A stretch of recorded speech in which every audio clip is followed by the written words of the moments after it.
2018 সালের ভিশন ডকুমেন্টে বিজেপির প্রতিশ্রুতি থাকা সত্ত্বেও সপ্তম বেতন কমিশন অধরায় রয়ে গেল রাজ্য সরকারের কর্মচারীদের।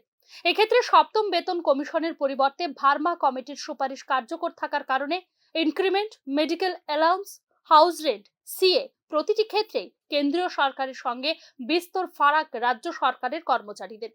2018 সালে ভিশন ডকুমেন্ট রাজ্য সরকারের সকল শ্রেণীর অনিয়মিত কর্মচারীদের নিয়মিতকরণের প্রতিশ্রুতির সঙ্গে সকল শ্রেণীর কর্মচারীদের কেন্দ্রীয় সরকারের সপ্তম বেতন কমিশন কার্যকরী করার প্রতিশ্রুতিও ছিল। বাস্তবে সে পথে হাঁটেনি বিজেপি সরকার। ক্ষমতায় আসার পর কেন্দ্রীয় সরকারের সপ্তম বেতন কমিশন সরাসরি কার্যকর না করে ভার্মা কমিটির গঠন করে বিজেপি। কেন্দ্রীয় সপ্তম বেতন কমিশন কার্যকর না করে প্রকৃতপক্ষে ভার্মা কমিটির রিপোর্ট মতো বেতন ভাতা প্রদান করতে থাকে বিজেপি সরকার। এতে কর্মচারীরা বেসিক বেতন থেকে শুরু করে DA, house rent, medical allowance, CA, gratuity ক্ষেত্রে আর্থিক বঞ্চনার শিকার হচ্ছেন বলে অভিযোগ রাজ্য সরকারের কর্মচারীদের।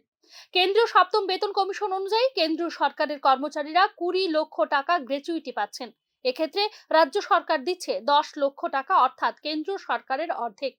মহার্ঘ ভাতার ক্ষেত্রেও বিজেপি সরকার রাজ্যের কর্মচারীদের চরমভাবে বঞ্চনা করছে বলে অভিযোগ কর্মচারী এবং পেনশনভোগীদের।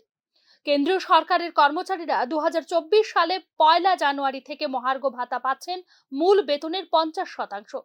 অপরদিকে বিজেপি সরকার রাজ্যের কর্মচারীদের মহার্ঘ ভাতা দিচ্ছে বেসিক বেতনের মাত্র 25%।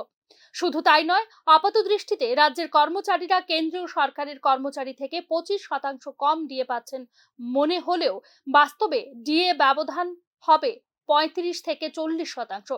কেননা কেন্দ্রীয় সরকারের কর্মচারীদের বেসিক বেতন থেকে রাজ্যের কর্মচারীদের বেসিক বেতনের পরিমাণ অনেক কম। হাউস রেন্টের ক্ষেত্রেও বিজেপি সরকার সর্বোচ্চ 3000 টাকা ধার্য করে, অথচ কেন্দ্রীয় সরকারের কর্মচারীরা এলাকা অনুযায়ী 10,000 টাকা পর্যন্ত পেয়ে থাকেন হাউস রেন্ট। বর্তমানে রাজ্য সরকারের অধীনে রয়েছে 1.6 লক্ষ কর্মচারী এবং 82,000-এরও বেশি পেনশন ভোক্তা।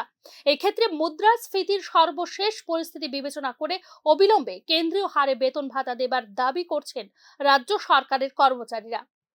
Bureau report, news now.